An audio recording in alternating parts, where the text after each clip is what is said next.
At 9 p.m. on the evening before his 31st birthday, two men in frock coats and top hats arrive at the apartment of Josef K. They do not present badges. They do not recite charges. They are silent, synchronized, indistinguishable. They take him by the arms, not like police officers, but like old friends, their grip uncomfortably tight, their hands engaging in a bizarre, intimate dance with his own. They walk him through the moonlight of a sleeping city. They lead him to a quarry. One man holds him down. The other produces a butcher's knife. And as the steel plunges into his heart, twisting twice, Josef K. does not scream for a lawyer. He does not scream for God. He looks at his executioners and utters his final words, like a dog. The knife is not the tragedy. The death is not the horror. The true horror, the thing that should keep you awake at night, the thing that Franz Kafka saw a century before the rest of us, is that Josef K. agrees with them.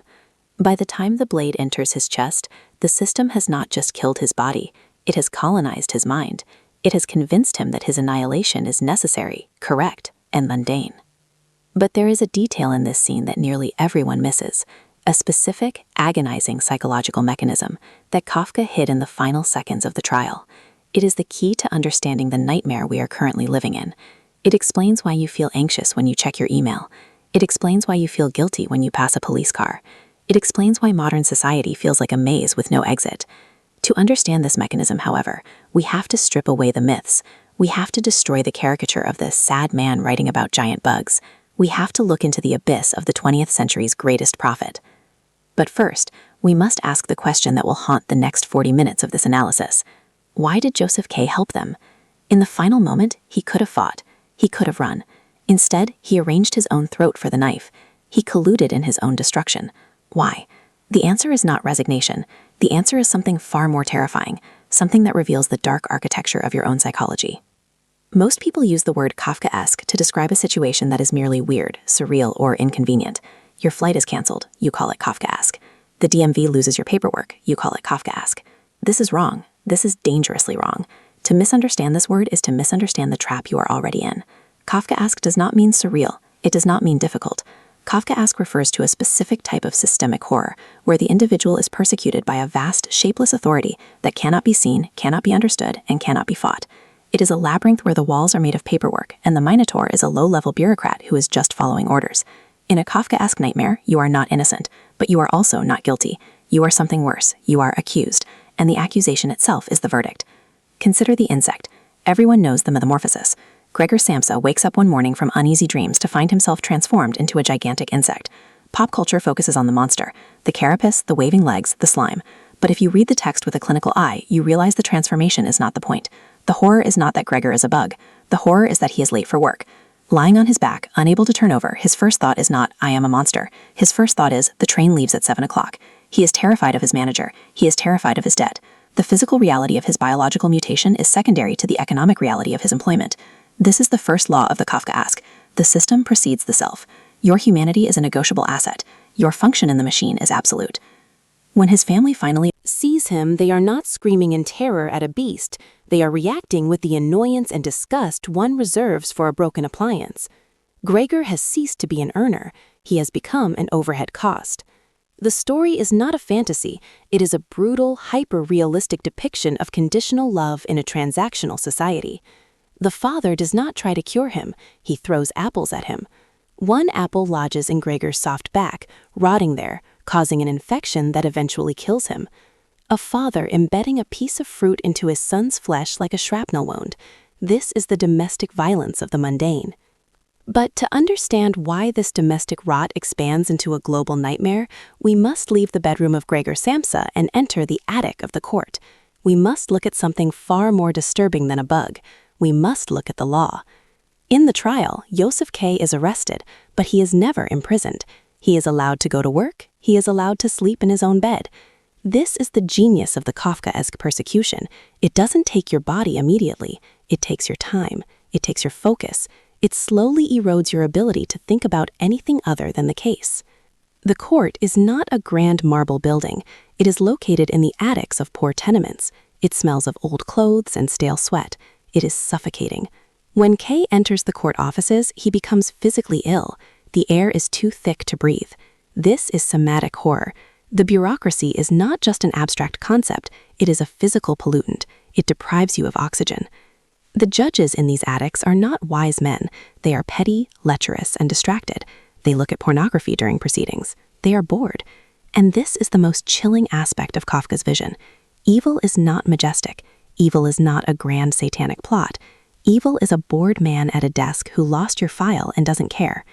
Evil is the banality of a system that processes human lives with the same emotional detachment as a slaughterhouse processes cattle. Josef K tries to hire a lawyer. The lawyer, Holt, is a bedridden manipulator who treats K like a child. He gives him no information.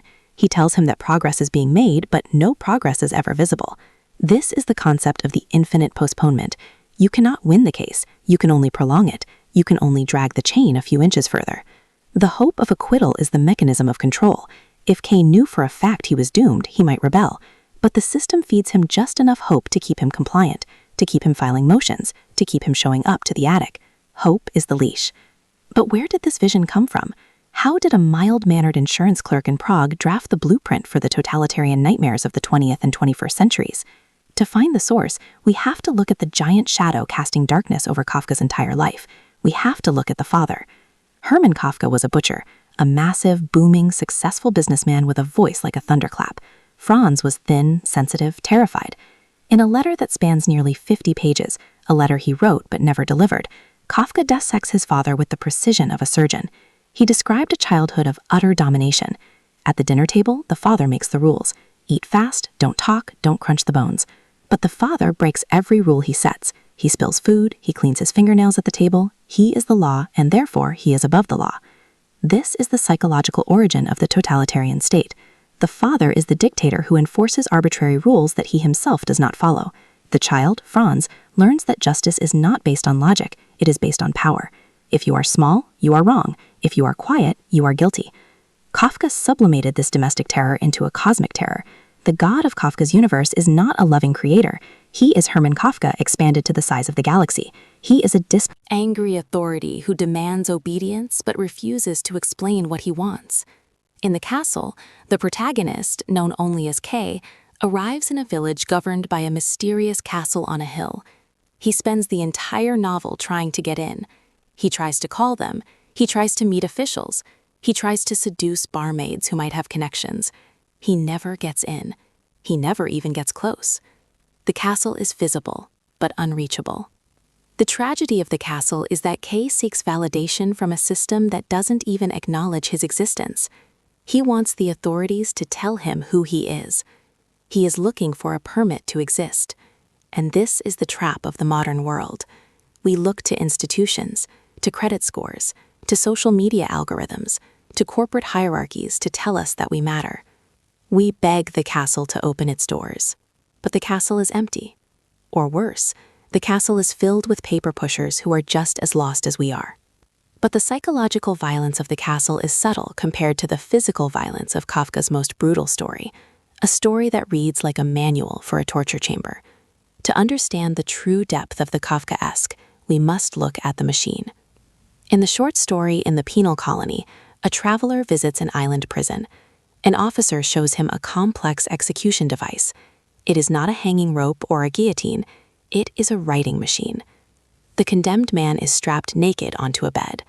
Needles descend. Over the course of 12 hours, the machine carves the commandment the man has broken into his skin. If he stole, it carves, "Thou shalt not steal." But it doesn't just write it once. It writes it deeper and deeper, layer by layer, until the man dies of the trauma. The horror here is the fetishization of the process. The officer loves the machine. He polishes it. He explains its gears and fluids with the enthusiasm of an engineer. He ignores the suffering of the human being strapped to the bed. The human is merely the canvas for the ideology. The justice must be written in blood to be real. This story was written in 1914, before the concentration camps, before the gulags, before the Stasi. Kafka saw the 20th century coming.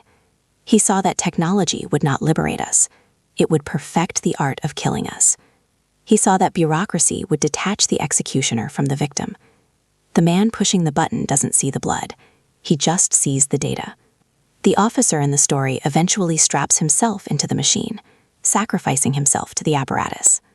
The system consumes its creators. The machine runs on autopilot, grinding meat because that is what it was designed to do. Now, pause. Look at your screen. Look at the device you are holding. We are not in a penal colony. We are not in a dusty attic, but the mechanism remains. The Kafkaesque has evolved. It has gone digital. We live in a world of invisible verdicts.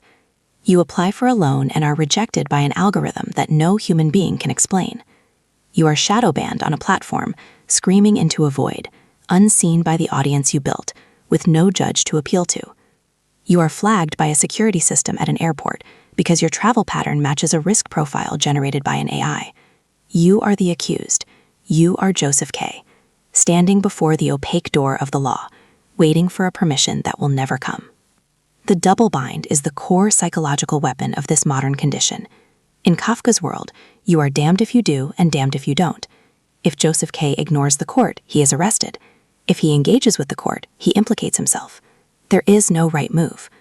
This induces a state of learned helplessness. The subject stops fighting. The subject becomes pliable. Consider the medical system. You are sick. You need treatment. The insurance company requires a form. The doctor requires an authorization. The pharmacy requires a code. You spend hours on hold, listening to a robotic voice tell you that your call is important. Are dying, and the system is asking for your member ID. This is not just inefficiency. This is the weaponization of bureaucracy to strip you of your agency. You become a beggar in the kingdom of forms. But Kafka went deeper than just external systems. He understood the internal police state. The most disturbing aspect of his work is not what the system does to you, but what you do to yourself. Let's go back to the open loop, the execution, the knife. Why did Josef K cooperate? Why did he let them lead him to the quarry? Throughout the trial, K is arrogant. He believes he is innocent. He believes he is superior to the court. But as the year wears on, the silence of the court breaks him. The lack of distinct charges makes him search his own memory for crimes. He starts to self-audit. Did I do something wrong? Maybe I did. Maybe I am guilty of something. This is the ultimate victory of the totalitarian structure. It makes you your own jailer. You internalize the gaze of the accuser. You start to police your own thoughts. You censor yourself before you speak. You feel guilty without having committed a crime. This is free-floating guilt. It is the anxiety of the modern condition. We feel like we are constantly failing a test that we never signed up for. Josef K walks to his death because, deep down, he believes he deserves it. Not because he broke a law, but because he is fundamentally flawed. The system has convinced him that his existence is an error. He wants the relief of the knife. He wants the anxiety to end. When the knife goes in and he says, like a dog, he is expressing the total degradation of his humanity. A dog does not have a trial. A dog is put down. A dog has no rights, only a master. Josef K dies in shame, and the text says it was as if the shame of it must outlive him. This is the bridge to the most terrifying realization of all. The shame is ours. Kafka requested that his friend Max Brod burn all his manuscripts upon his death. Burn them unread, he said. He wanted to erase himself. He wanted to leave no trace. He felt that his writing, his very soul, was unworthy of existence. He was the ultimate Kafkaesque victim, a man who put himself on trial and sentenced himself to oblivion. Max Brod betrayed him. He kept the papers. He published them. And because of that betrayal, we have the maps to the maze. We have the diagnosis of the disease. But knowing the diagnosis does not cure the disease. We are still in the attic. The air is still stale. The algorithms are watching. The bureaucracy is expanding. We are all Josef K, waking up on our 31st birthday, waiting for the two men in frock coats to knock on the door. And when they come, they won't look like monsters. They won't look like soldiers. They will look like terms of service updates. They will look like overdraft fees. They will look like silence. The disturbing meaning of Kafkaesque is not that the system is broken. It is that the system is working exactly as intended. It is designed to crush the individual. It is designed to extract value and discard the husk. It is designed to make you agree with the knife. So the next time you feel that rising panic in your chest when you deal with a faceless administration, the next time you feel the weight of an invisible authority pressing down on your neck, remember Josef K. Remember the quarry. Do not walk willingly. Do not clear your throat for the blade. Do not let the shame outlive you. Because the only way to beat the trial is to refuse to attend. But there is one final layer, a layer that Kafka himself couldn't face, a layer that suggests the door to the law was never locked at all. In the famous parable Before the Law, a man waits for decades to enter the gate of the law. The gatekeeper stops him. The man waits until he is old and dying. In his final moments, he asks the gatekeeper, "Everyone strives for the law, so how is it that in all these years no one except me has requested entry?" The gatekeeper roars into his dying ear. "No one else could ever be admitted here, since this gate was made only for you. I am now going to shut it." The door was open. The obstacle was an illusion. The authority was a projection. The man waited for permission that he did not need. He wasted his life waiting for a validation that was never coming. This is the final brutal lesson. The maze is in your mind.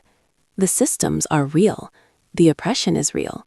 But the psychological prison is built by your own compliance. You are waiting for the gatekeeper to let you in. He never will. You have to walk through. Or you have to burn the building down. The choice is yours, but the trial has already begun. When we look at the women in Kafka's life, Felice Bauer, Milena Jesenska, we see the same pattern of approach and retreat. He wrote them thousands of letters, millions of words. He courted them with ink, but fled from them in flesh. He proposed marriage and then produced a list of reasons why he would be a terrible husband. He put himself on trial in the court of romance. He acted as his own prosecutor. "I am physically unfit," he wrote. "I am mentally unstable." He successfully argued against his own happiness. He won the case against himself, and the verdict was loneliness.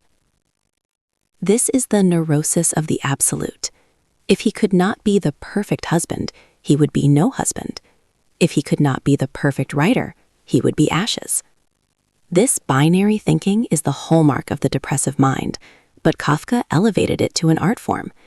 He turned his self-hatred into a cathedral, a dark, Gothic cathedral where we all now worship. Consider the hunger artist, a man who fasts for a living. He sits in a cage, starving himself for the amusement of the public. At first, the crowds are huge. They marvel at his discipline. But over time, the public loses interest. They move on to other attractions. The hunger artist is left alone in the straw, forgotten, still fasting. When the circus overseer finally finds him, a skeleton in the hay, he asks why he continued. Why did he fast when no one was watching? The hunger artist whispers his secret, "Because I couldn't find the food I liked. If I had found it, believe me, I should have made no fuss and stuffed myself like you or anyone else." He didn't fast for art. He didn't fast for God. He fasted because he had no appetite for the world as it was. This is the ultimate alienation. It is not that the world is too hard. It is that the world is flavorless. It is a rejection of the sustenance that society offers. The career, the family, the prestige, it all tastes like ash to the Kafkaesque man. And so we return to the insects. Not the big one, but the little ones, the swarm. Kafka's sisters, Ellie, Vali, Atla. They were not writers, they were not prophets. They were ordinary women living in extraordinary times. All three of them were murdered in the Holocaust. Kafka died of tuberculosis in 1924, saving him from the gas chambers by nearly 2 decades. But his work predicted the smoke. He described the trains before they ran. He described the sorting of humans before the selection ramps were built. He wrote about the bureaucracy of death before the Nazis perfected it. The way the trial describes the court offices, crowded, airless, filled with people waiting for a judgment that will end them, is a terrifying premonition of the ghettos and the transit camps. Kafka didn't just write fiction. He wrote the future history of Europe. He saw that once you turn a human being into a file, you can do anything to them. You can delete them. This creates a sensation known as ontological insecurity, the feeling that your very existence is fragile, that the ground beneath your feet is not solid. You are here only by the grace of a clerical error. If the error is corrected, you disappear. Think of the unsubscribed notification, the access denied screen, the 404 not found. These are the digital echoes of Kafka's void. We are terrified of being disconnected because connection has become synonymous with existence. If you are not in the database, you are not alive. But there is a strange humor in Kafka that is often ignored. He would read drafts of the trial out loud to his friends, and he would laugh until tears ran down his face. They would laugh with him. Why? Because it is absurd. The horror is so extreme, so petty, so convoluted that it loops back around to comedy. It is the laughter of the asylum. When Josef K opens a closet in his office, a bank, a place of logic, and finds the 2 officers who arrested him being whipped by a torturer, it is horrific. But it is also slapstick. It is a nightmare logic where the boundaries between public and private, office and dungeon collapse. The humor comes from the recognition of the truth. The world is not rational. We pretend it is. We wear ties. We obey traffic lights. We fill out tax returns. We pretend there is a logic to the chaos. But open the wrong closet door, and you find the whipper. This laughter is the only weapon we have left. If we cannot defeat the court, we can at least mock it. We can acknowledge the absurdity. We can refuse to take the gatekeeper seriously. But the danger remains. The danger is that we become the gatekeeper. We are not just the victims of bureaucracy. We are the enforcers. Every time you enforce a petty rule, every time you demand a form for the sake of a form, every time you say, "It's out of my hands," you are adding a brick to the castle. You are channeling the spirit of the penal colony. We are all complicit. We are all little gears in the great machine, grinding against each other, wearing each other down. And the machine is getting smarter. Kafka wrote with a pen. He wrote in notebooks. He crossed things out. He struggled with the physical act of creation. Today, we generate text with the press of a button. We generate images, videos, deepfakes. The line between reality and fabrication is dissolving. In the trial, the court painters illustrate judges not as they are, but as they wish to be seen, great, powerful, majestic. In reality, they are small and ugly. We are now living in the era of the court painters. Filters, edits, curated realities. We present a false self to the court of public opinion, terrified that the real self will be found guilty of being inadequate. We are building a digital panopticon where we watch each other. The classic panopticon is a prison where one guard can watch all prisoners, but the prisoners don't know if they are being watched, so they behave. The modern panopticon is different. We are all guards. We are all prisoners. We watch each other, we report each other, we cancel each other. The vertical hierarchy of the trial has become a horizontal hierarchy of peer surveillance, and it is arguably more effective. Josef K only had to worry about the court. We have to worry about everyone. So, how do we escape? Kafka never finished his novels. The trial ends abruptly. The castle stops mid-sentence. The man who disappeared is incomplete. There are no endings. There are no resolutions. This is the final aesthetic truth. The struggle is unfinished. There is no game over screen. There is only the perpetual loading bar. The anxiety doesn't end with the climax. It just continues. It hums in the background like a refrigerator. But in that lack of resolution, there is a sliver of freedom. If the story is never finished, the verdict is never final. You are accused, yes, but you are not yet convicted. You are still in the process. And as long as you are in the process, you have a voice. Kafka used his voice to whisper the truth, a quiet, shaky voice that has outlasted empires. He showed us that the weakness of the individual is actually a form of strength. The system cannot crush what it cannot grasp. K is slippery. He asks questions, he refuses to understand. His confusion is a form of resistance. Do not try to understand the logic of the illogical. Do not try to make sense of the insane. To try to rationalize the Kafkaesque is to lose your mind. Instead, observe it, document it. Like the traveler in the penal colony, watch the machine work, but do not strap yourself in. Maintain a clinical detachment. See the absurdity for what it is. When the 2 men in frock coats come for you, metaphorically or literally, observe their dance, observe their grip, observe the moonlight, but do not internalize their judgment. The knife only hurts if you believe it is just. As we close the file on Franz Kafka, as we step out of the attic and back into the fresh air, we must carry the warning with us. The world is trying to turn you into a bug. It is trying to turn you into a dog. It is trying to turn you into a number. Resist the transformation. Hold on to your humanity with the desperation of a drowning man. It is the only thing the court cannot produce. It is the only thing the machine cannot replicate. The shame does not have to outlive you. The shame belongs to them. The gate is open. The gatekeeper is a ghost. The law is a shadow on the wall. Walk through.